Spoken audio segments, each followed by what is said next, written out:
All right, Andrew Easton with the ESUCC here, and I'm grateful to Heather Nebesniak of Ord Public Schools for joining us for a brief conversation on just some ideas really for establishing a clear vision for success for the new year, new semester really, maybe in this case, if you're listening to this over the winter break.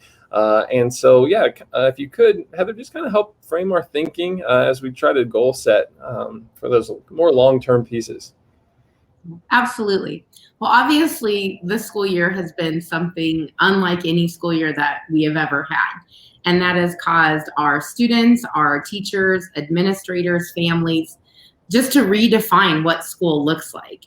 And so when talking about what is a clear vision for success and how do we define that and how do we achieve those goals that we have, I think the most important thing is our vision that schools have for our kids has not changed.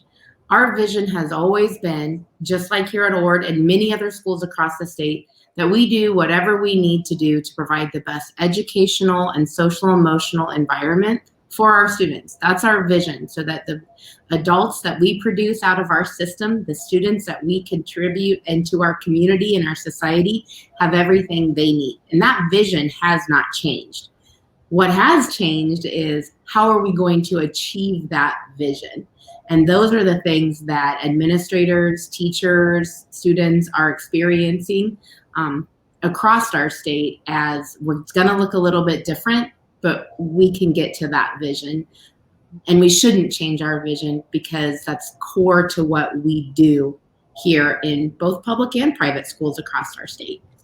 Yeah, and as you're talking there about kind of just staying true to your core vision, what are some things that you've seen? Because you mentioned there in your comment that there was a little bit of a shift. We're going to stay true to the core, but it might look different in the remote setting. Just situationally, and I know we're just sharing ideas here, what are some things that maybe were shifts that you saw in Ord during this time? Well, we've been really fortunate here in Ord that we've been planning for remote learning, but our remote learning experiences have been very short-term for individual students that are in the quarantine situation or isolation, or even reflecting back into what our March, April, and May looked like. I think the most important thing is really nothing should be changing in terms of what you want your kids to be able to learn. So staying true to some of those curricular standards, staying true to your school improvement goals and standards that you're working on, but knowing that it's going to look a little bit different. Timelines might need to be adjusted. Pacing guides need to be adjusted. The amount of time you're spending with your students is going to look very different. We have block scheduling at our 9 through 12. And for our kids that go into a remote learning, is it really reasonable to expect them to be remote learning for 90 minutes? No. And so our kids that are doing some of those things might log on for the instruction lecture part of that class, but then when it gets to work time, they'll log off. So being flexible while still staying true to your core values, there's that balance. And we in schools are really good at finding balance. It's being able to communicate what we're doing is the challenging part, I think, of why do these things still take precedence? Why do we still have to do these things?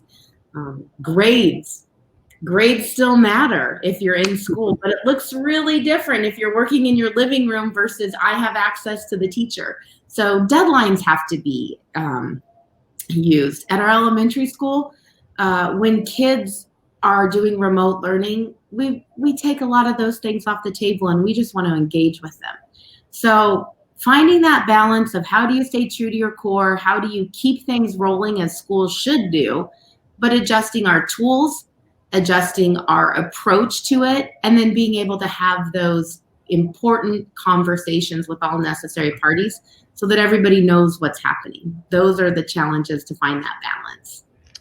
Wow. And as you're talking, it just really makes me think to all the different supports that are collaborative effort. And so, Heather, you've been a big part of putting together resources and support of administrators and teachers at this time.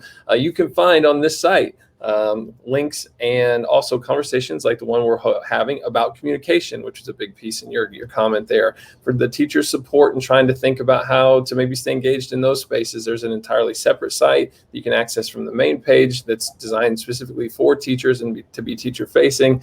So certainly utilize these resources for what they are there for when you need, should you need to go to that remote setting, because it's subtly different. We want to stay true to that core vision, as you've mentioned there. And so thank you for helping us to think through what it means to kind of establish and maintain that for the duration of the school year. Absolutely. It's my pleasure.